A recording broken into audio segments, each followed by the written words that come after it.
Good afternoon. I'm Mike Collins. I'm the founder and CEO of Alumni Ventures. Before we get started, I'll read our disclosure. We're speaking today about Alumni Ventures and our views and associated opinions about the investing landscape. This presentation is for informational purposes only and is not an offer to buy or sell securities. Those are made only pursuant to formal offering documents for a fund. As I mentioned, I'm Mike Collins, your presenter. Alumni Ventures, it's a company I founded in 2013 to bring smart, simple venture to retail investors. We are community powered. The basic idea is that we can all do better together than any of us could do on our own. We have, a pretty good trophy case. The power of the community has been amazing. We now have over 10,000 investors, over 100 employees in the major venture hubs, Menlo Park, New York, Boston, Chicago.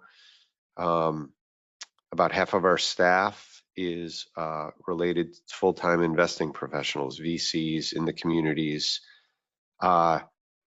We view one of our jobs is to help educate and be transparent about a VC, how VC works, how VCs think, and what people are investing in, and ideas that we individually and as an organization have. Today's focus is just bringing together a few of those ideas where we're looking ahead to, the next few years. And this is our Blue Flame Thinker Edition, and I've got Kyla Scanlon as our guest today. If you don't know Kyla, get ready. She's young, entrepreneurial, super sharp, and you need to follow her on Instagram like right now. Kyla's the author of a book already, In This Economy. She has something like 250,000 followers on Instagram. And I think her superpower is her ability to take 2 hours of kind of mind-numbing financial blathering from, a financial channel on TV and kind of give you 2 crisp minutes of really clear thought and analysis. She's built her own platform, translating confusing things into, language that everyday folks can understand. It's impressive. Congratulations. I'm excited to talk with her today. So Kyla, welcome to the show. Oh, thanks so much for having me on. So my first question, this is one of my favorite questions, which is, what do you think the world is really missing? What does it have wrong? What do you think that the rest of the world doesn't get? Oh, just in general, or like in terms of the economy? I guess just pick one thing that you think is like the biggest miss in what has Kyla figured out that the rest of the world doesn't have yet? Kyla, by the way. Kyla, sorry, no, it's Kyla, okay. yeah. It happens all the time. But I think the biggest thing is apprenticeships. I've been thinking a lot about that, and sort of what does it take to build the next Renaissance? I think that we have a lot of amazing art and a lot of amazing videos. Like, we have so much amazing stuff, but it's really difficult to sift through all the information. And there's like a point of saturation that we're at, and it seems like the really, really good stuff is harder to find, right? And so I think, going back to the point of apprenticeships and the Renaissance, like a big part of the Renaissance was that these artists and these painters and these thinkers had sponsorship to be able to do the work that they needed to do. And they were apprenticed to like the top artists before them. Like, there was a lot of mentorship. And so I think I would wish that the world would invest a little bit more into that. Like, what does it look like to train up the next generation of thinkers, and how do you connect them with other leaders? And then what does it take to really invest in the arts and in a meaningful way? Yeah, I think there's kind of 2 threads of that. There's the world needs more curation, right? Which is it's so noisy. How do I find the good stuff? So I think I do agree with you. I think we're gonna swing back a little bit to like everybody's a creator, everybody's a brand, but it's just too much. How do I get to the good stuff?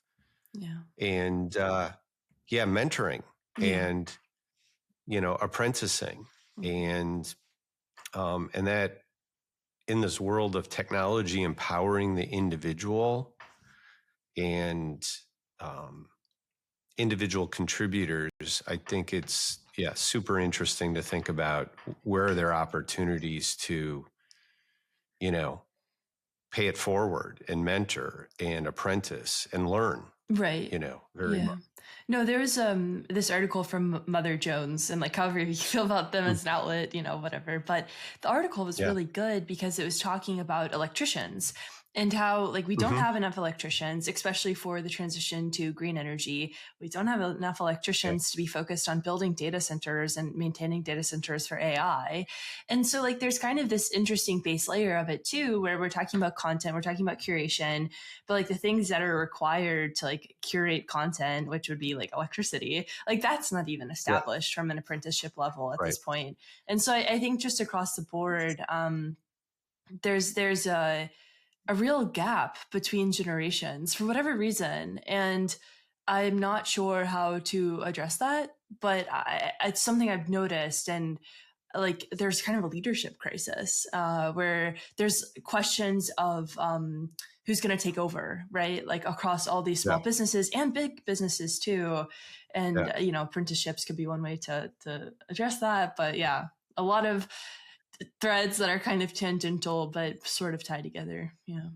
Yeah. And Kyla, you're the first thing is identifying the problem, right? And I think sometimes as a society we always immediately jump to solutions and kind of short, easy answers, but thinking deep about these problems like how do you develop the next generation of electricians? How do you develop the next generation of teachers, leaders, et cetera? Yeah. Really good point. So tell me about a current project. What are you working on right now? Right now, so my book in this economy came out 4 months ago. And so I'm just sort Yeah. of wrapping up the book tour and I'm kind of in the wasteland of between projects, but I'm really just focusing on my own writing again for my newsletter. So I wrote a piece on dating apps. I wrote a piece on home insurance. And the goal of my current work is to tie together, disconnected thoughts. So like with the dating apps, I talked about the demographic crisis. Like I'm going to write a piece on apprenticeships and tie that into, AI. So that's the goal right now, is just to get back to writing. Yeah. No, the beauty of writing is it's just such a great discipline to improve your thinking. And let's talk a little bit more about kind of the demographic crisis. What are kind of the 3 or 4 big threads there that you're thinking about? Well, I mean, it's really two main ones where, it's two ends of distribution where we have an aging population and we Mm-hmm. just we're not having enough babies and not having enough Mm-hmm. immigration to take care of the aging population. And so with the aging population, the over 65 age group is growing. They're growing tremendously fast. And younger people aren't as an age group. And with the issue with that is that now the aging population is going to put pressure on Social Security, on Medicare, Medicaid, and also elder care is extraordinarily Mm-hmm. expensive. It's $5,000 a month on average. Yep. And so you have, going through the generations, you have the Gen Xers and the millennials who are the sandwich generation. They're dealing with aging parents, and then they're trying to, have kids, maybe send those kids off to college. So they're dealing with the extreme cost of elder care. They're also dealing with the cost of college. And if they have young kids, they're dealing with the cost of childcare, which has risen, 32% since 2019. And the reason that people aren't really having babies anymore is a variety of reasons. But like one is Mm-hmm. that it is quite expensive, and the fertility rate is far below the replacement rate. And we also have issues with immigration policy. We haven't really invested in that. And so that's kind of the root of the demographic crisis is not enough Yeah. babies and an aging population. Yeah. And again, as a venture capitalist, like, everything's a nail that I try to hammer. So, Oh. we are investing in companies that are dealing with, we have just kind of nicknames for it, which is there's definitely the aging population, and then there's kind of the loneliness epidemic, low household formation. So There's kind of a crisis on both ends of this adult spectrum here that we need new solutions. And there's a role, I think, for all of the above: government, root mhm, cause work to be done. A lot of this, in my opinion, is kind of unintended consequences of technology. mhm, I mean, you talked about dating apps. Those things do certain things, and there are unintended consequences of those things. And mhm. so, but I also think there's a role for entrepreneurs and innovators and startups to solve problems. And these are real problems that our society faces. Yeah, I mean, I think sometimes like it's almost over optimization by some startups where they Mhm. like techify Yeah. everything, and that creates even Yeah. more issues. Like it really, I think there needs to be a return to organic connection sometimes, but Yeah. that's really tough to manufacture. But yeah, I'm glad to hear that there are companies. I know that there's companies focused on that, but I'm glad to hear that they're investable too. Yeah. No, I mean, and it's, one of the things as a society, we've lost some of those face to face opportunities for people just to mingle. And examples of that is, there are in New York, for example, now there are running clubs Hmm. that literally have, you know, uh, thousands of single people just kind of go out for a run. Hmm. and and people are just bumping into each other and meeting people and just getting out. And they're doing that with now book clubs Hmm. and live, kind of bar bookstore hybrid concepts. Hmm. And because there is just this lack of third places now for people to meet other people with common interests. So, yeah, again, I am a tech optimist. I'm a tech guy, been in it my whole life. So I definitely view things through a lens that, some technology goes forward. It's a great solution, but then it creates these problems, right? The automobile was great, but all kinds of horrible things have happened because of the automobile, right? But we're not going to undo it. The only solution is really to go forward and now solve those problems and keep innovating. Hmm. But, that's my perspective. We never go backwards. So you've had really an interesting career, professional success. Um, just sharing with our audience, what are two or three things that you got right so far? Um, I mean, I think a lot of it is the way that I talk about it, like hard work meets opportunity, and that's luck in a big way. And I think that's like one Yeah. thing I got right was, worked pretty hard and for a long time. And it was making videos during the pandemic when everybody was stuck inside, and that really helped, Mhm. right? You had a captive Yeah. audience, and so I think that's like a big part of it. And then I just think consistency too. Like, I tried to be as consistent as I can for the audience with videos and posting and writing and making sure that I'm addressing their questions. So I would say those are like two things I've gotten right. And then, of course, like there's the stuff you can't even measure, which is how helpful other people have been. Like the number of people that Yeah. took chances on me, believed in me, helped me out.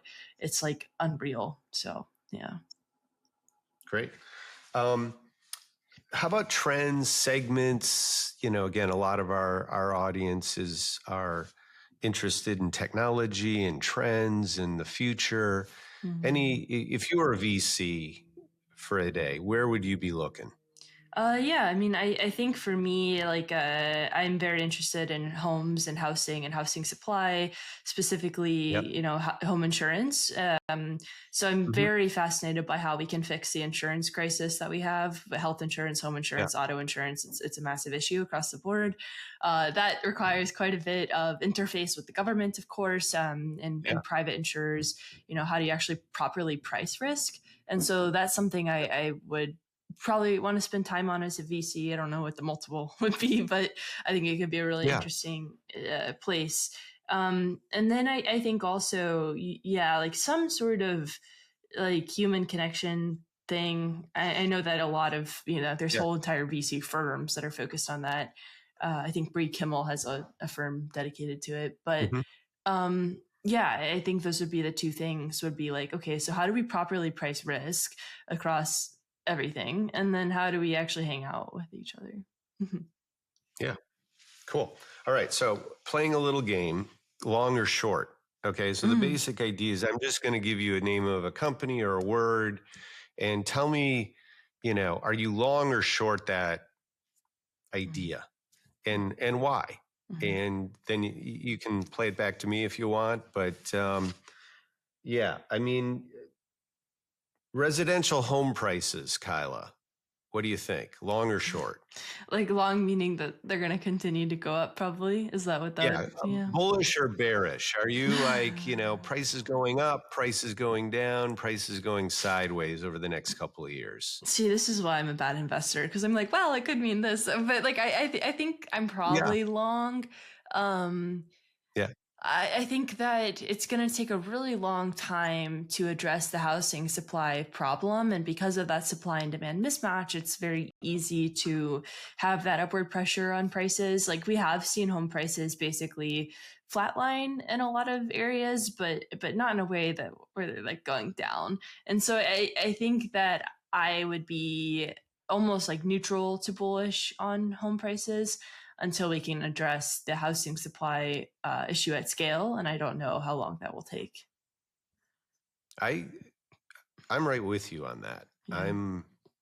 I think it's a supply problem, Yeah. and I think it's that's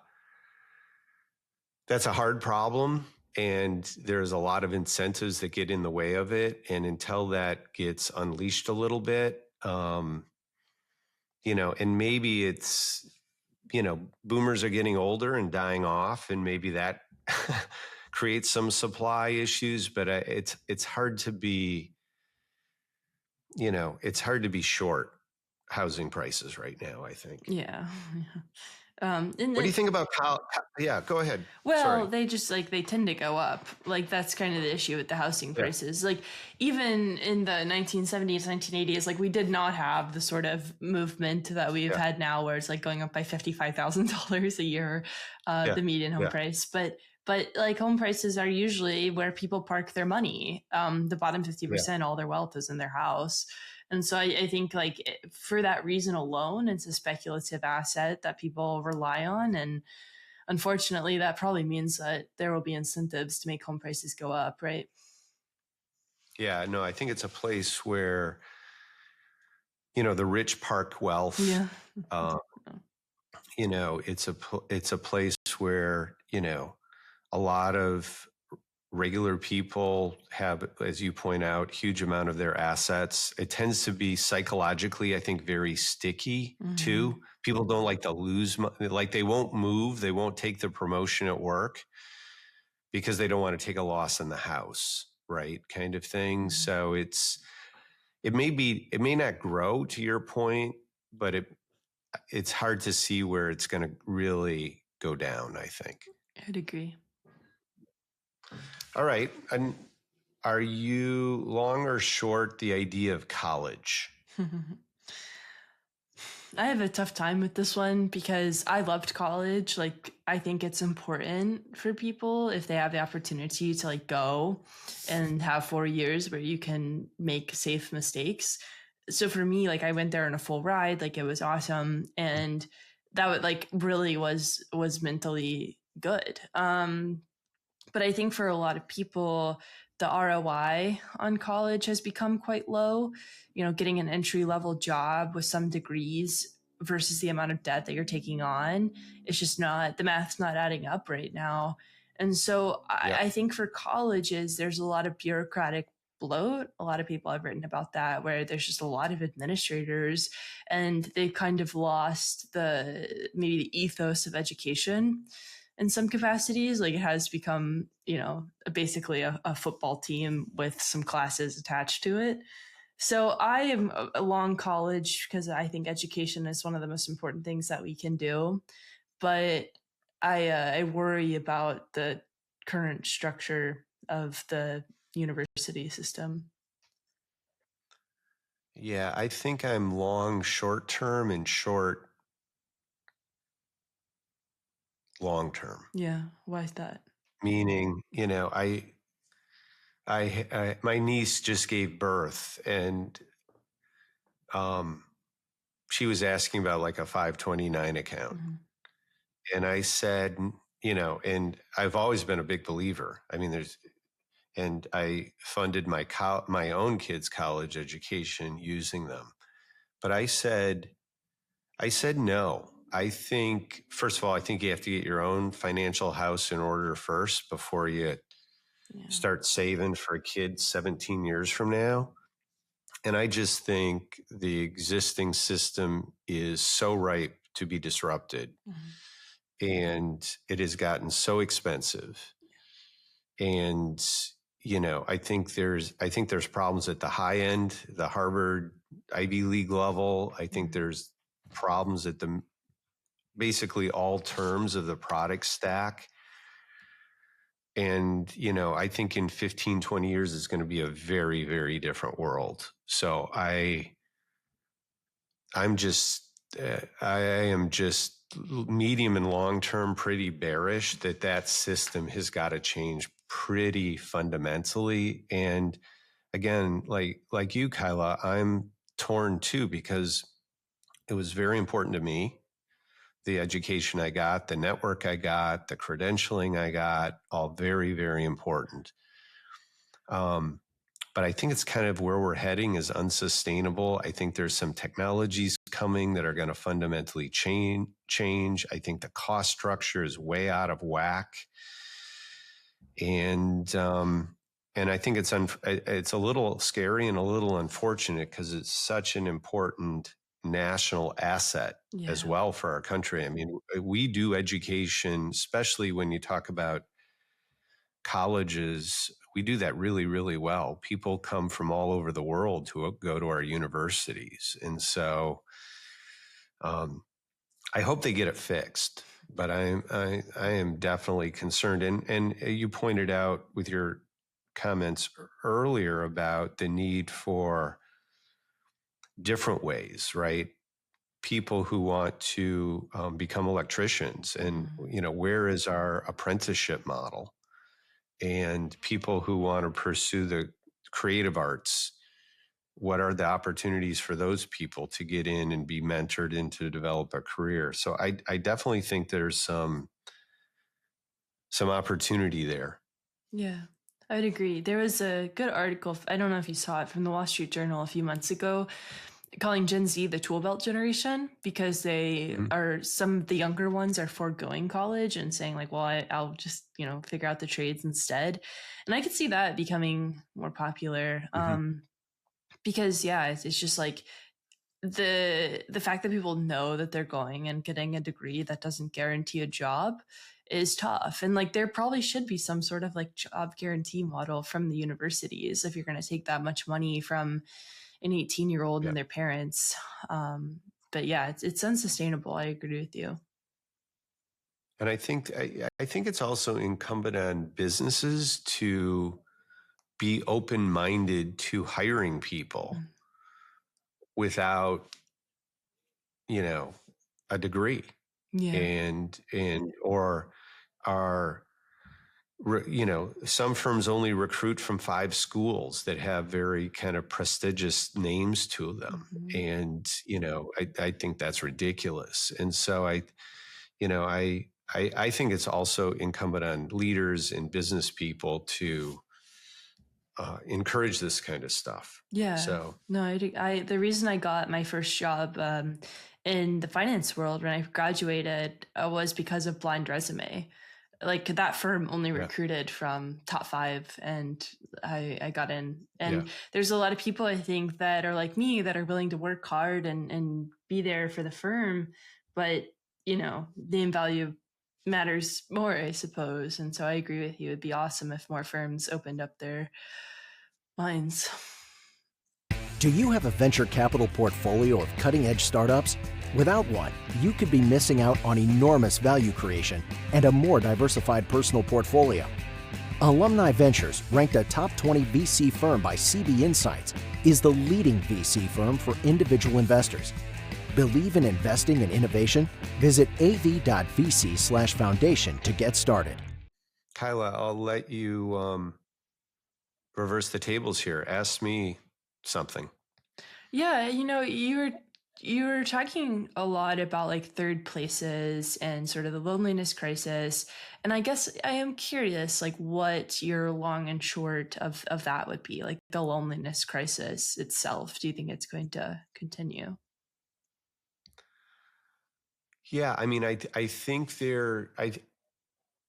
I'm optimistic about the future, meaning I have access to a lot of really smart, young, talented entrepreneurs who have identified this as a problem and are really interested in innovative ways to solve it. So I I think some of the things that have taken place kind of in a societal basis with, kind of declining attendance of church and geographic flexibility that people are just moving around and kind of not establishing roots.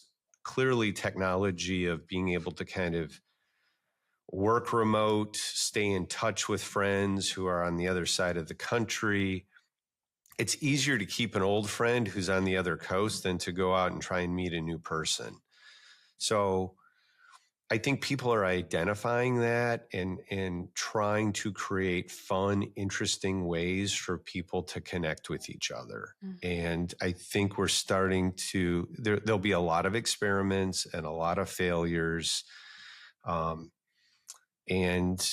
I think in the short term, there's unfortunately some kind of reactive things with kind of mental health solutions and, the issue of, if you look at, some of the top business schools now and something like a huge percentage of the women going to these schools are kind of like freezing their eggs, kind of thing. Yeah. Because they want to prioritize their career and start families later. And they want to, have babies with the young, good eggs, not the old eggs. And, those are, those are part of things going on. But I also think there's more problem than solutions right now. And we are behind in addressing how people make connections, develop friendships, household formation, dating. No one likes the dating apps from what I can tell. Um, you know, that again, I think other people have written about that, there's a huge gender difference that, a certain small group of men get like 90% of the interest and that, that's not good for them. And that's not group for, if you're not in that 10%, it's not good for you. So I think that that's a problem. So I think this is an area where, I think there are more problems than answers, but I'm optimistic that people have identified it and are talking about it. And if you go to incubators and Y Combinators, demo days, those kinds of things, there are people that are articulating potential approaches and solutions where it's, we have to marry kind of the high tech with the high touch. Yeah. And so I think we're swinging back toward the high touch end of kind of human connection here. I hope so. I don't know. You have any thoughts on that?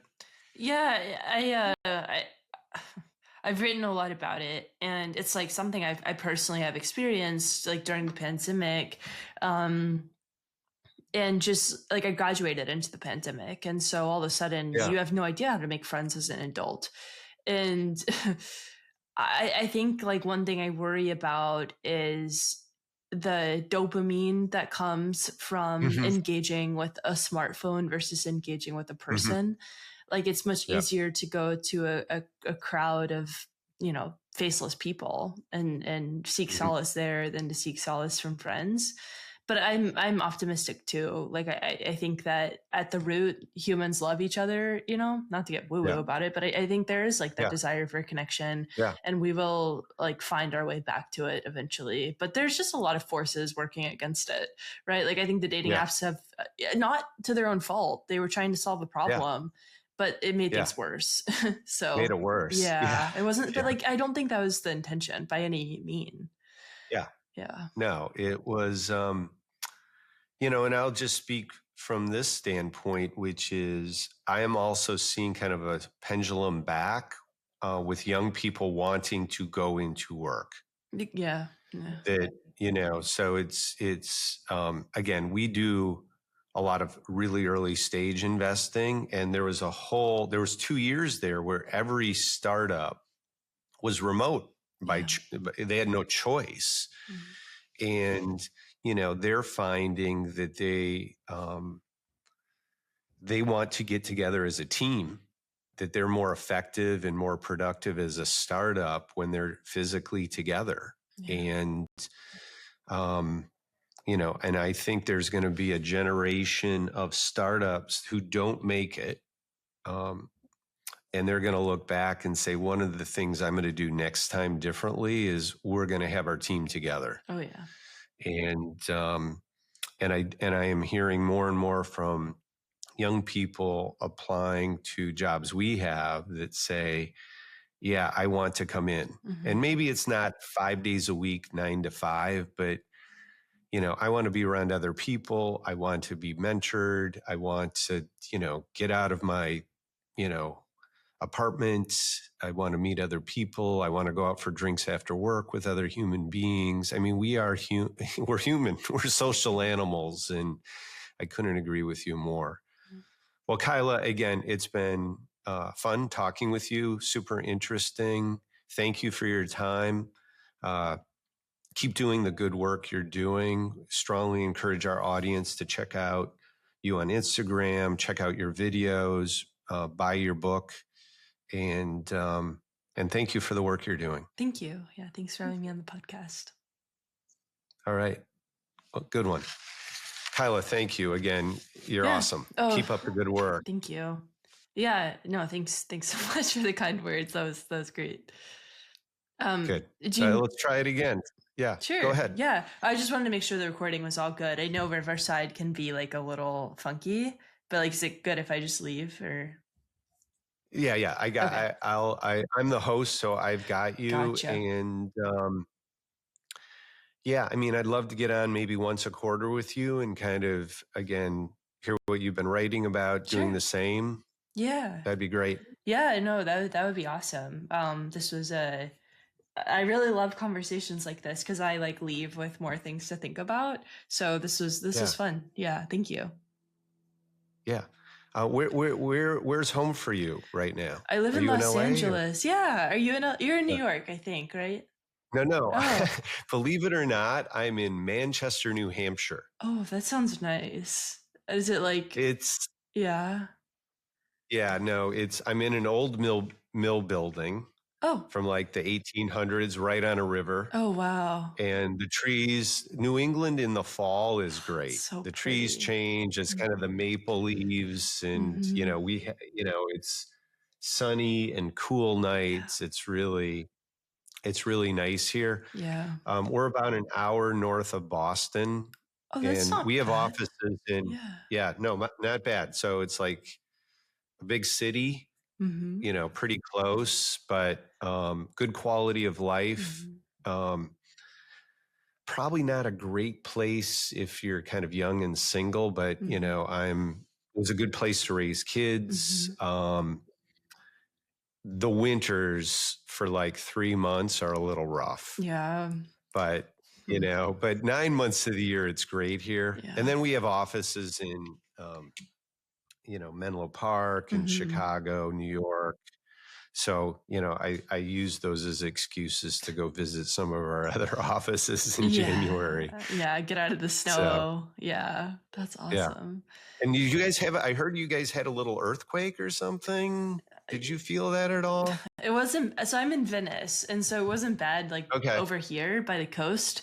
But yeah, LA is going through it right now. There's fires, there's the earthquake happened. It's Armageddon stuff. It's really, so the reason I live here is because my boyfriend does the music for Netflix shows. And so he has to be here, but I would be in a Manchester, New Hampshire if I had a choice. I really love small towns. I grew up in Kentucky. And so I've never been able to sort of adapt to a big city. Yeah.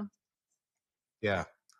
Now, I mean, when the time comes, again, I've been to a lot of places, and one thing, I have college friends that we every year we go to what we call a second city and do a long weekend where we go to Greenville, or we go, not like New York, LA, we go to Denver, just because go to places that are you maybe traveled through but never went.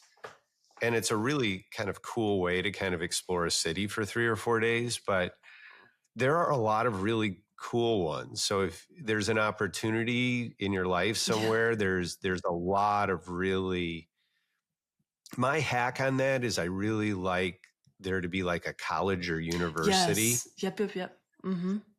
Right. That really adds to, I grew up in Madison, Wisconsin. Oh. So it's the University of Wisconsin. It's the state capital. It's, on an isthmus between two lakes. So really kind of cool place to live. Yeah. But they're, seeking out those kind of small, mid-sized kind of places to live. There's some cool ones in Colorado, for example, that are really nice. So did you all go to Boulder? Or did you go to Boulder would Boulder would definitely be on the short list of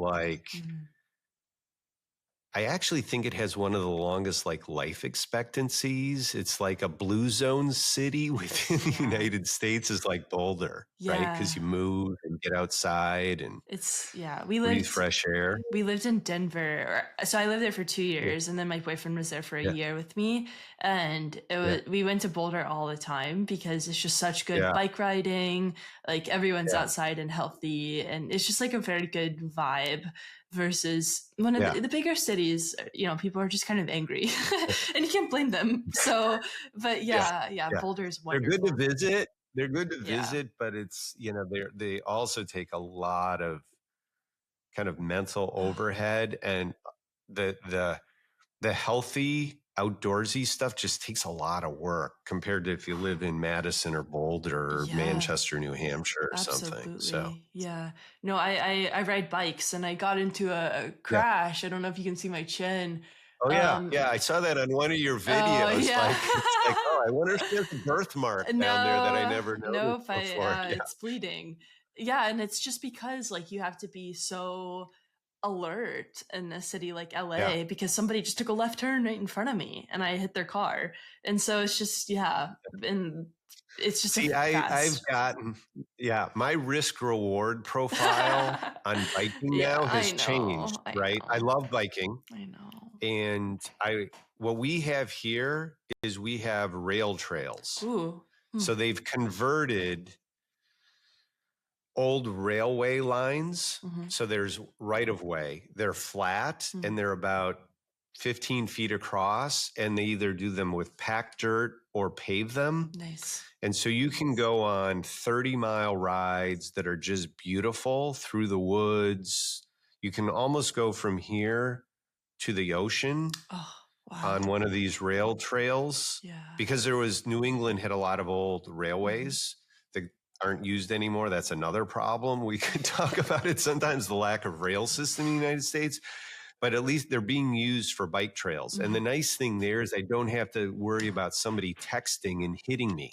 kind of thing when I'm on a rail trail. Right. So it's like, and I've got an app called Trail Link, and it's like, cool. go find me check it out. If you like biking, you find trails again in LA. I'm not sure, but like as you travel or do things for work that take you out.